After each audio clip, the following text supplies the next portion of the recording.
Suryakumar Yadav cup அடிச்சு கொடுத்துட்டாப்புல கேப்டனாக இருந்து.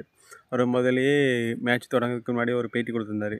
மஹிபாய் மாதிரி கப் அடிச்சு கொடுக்கணும், 2027 டோனி கப் அடிச்சு கொடுத்த மாதிரி நான் அடிச்சு கொடுக்கணுன்ட்டு. ஆனால் முதல்ல அந்த சவுத் ஆஃப்ரிக்கா ஸ்கோரில் அக்சர் பட்டேல், சஞ்சு சாம்சன் இல்லைன்னா கண்டிப்பாக இந்த ஃபைனல் வரைக்கும் வந்திருக்க மாட்டாங்க.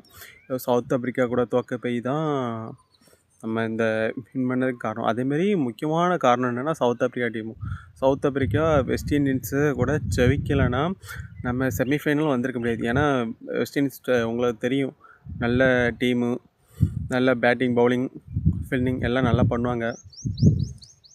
கண்டிப்பாக ஒரு ரீசன் சவுத் ஆஃப்ரிக்கா. அதேமாரி சவுத் ஆஃப்ரிக்கா, நியூசிலாந்து இந்த செமிஃபைனலில் ஏதோ நியூசிலாந்து வர போய் நமக்கு கொஞ்சம் ஈஸி. இதே சவுத் ஆஃப்ரிக்கானா கொஞ்சம் கஷ்டமாக தான் இருந்திருக்கு. ஏன்னா அங்கே சவுத் ஆஃப்ரிக்காவில் பேட்டிங்லாம் நல்லாயிருக்கு, பேட்டிங், ஃபீல்டிங் எல்லாமே நல்லாயிருக்கும்.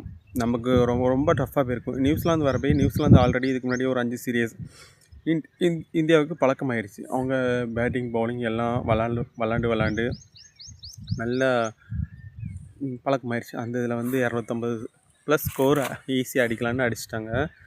சஞ்சு சாம்சன் மெயின் காரணம்.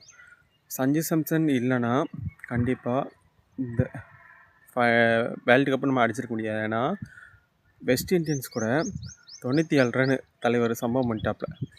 ஏன்னா அவங்க அடிக்கலான்னா இப்போதைக்கு, ஏன்னா எல்லாருமே அவுட் ஆகிட்டாங்க. லாஸ்ட் வரைக்கும் இருந்து வின் பண்ணி கொடுத்துருக்காங்க. நம்ம சிஎஸ்கே பிளேயர் 2 பேர், சஞ்சு சாம்சன், சிவம் துபே. அந்த 10வது ஓவரில் சிவம் துபே அந்த 2 4 அடிக்கலான்னா சஞ்சு சாம்சனுக்கு ரொம்ப கஷ்டமாக இருக்கும். ஆனால் சஞ்சு சாம்சன் நடித்த மாதிரி 100 அடிச்சிருப்பாங்க இந்த வேர்ல்டு கப்பில். ஆனால் டீம் ஜெயிக்கணுமென்ட்டு அவங்க தனிச்சையாக செயல்படாமல் விளாண்டுருக்காங்க. அதேமாரி அடுத்த இங்கிலாந்து கூட ஜேக்கப் பத்தல்.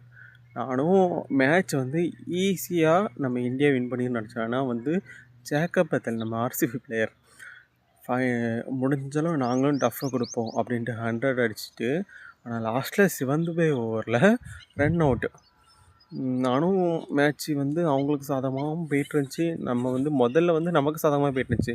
இவங்க எங்கே அடிக்க போகிறாங்க, நம்ம தான் 250 ஸ்கோர் அடிச்சோமே, அதெல்லாம் அசால்ட்டாக அடிக்க முடியாது அவங்களாம் அப்படின்னு நினச்சோம். ஆனால் ஒரு த்ரில்லிங் மூமெண்ட் கொடுத்தாங்க இங்கிலாந்து. அது ரொம்ப பிடிச்சிருந்துச்சி. ஃபைனலில் ஒன் சைடாக போன மாதிரி மேட்ச் போயிடுச்சு. நம்ம சஞ்சு சாம்சன் செம்மையாக விளாண்டாப்புல. அபிஷேக் சர்மா எந்த மேட்சும் நல்லா விளாட்ல. சிம்பாவே கூட மட்டும் ஒரு 50 சில்லற அடித்தாங்க. மறுபடியும் இப்போ ஒரு 50. ஆனால் அந்த ரன்னு ரொம்ப ரொம்ப முக்கியம். 19 பாலில் 50 ரன் குமிச்சில் ரொம்ப ரொம்ப முக்கியம். அவர் ஒரு காரணம். சஞ்சு சாம்சன் நல்லா விளாண்டான். ஆனால் சஞ்சு சாம்சனுக்கு இந்த ஃபைனலில் பிளேயர் ஆஃப் த மேட்ச் கிடைக்கல. ஆனால் இப்போ இந்த player of the tournament award கிடச்சிருக்கு.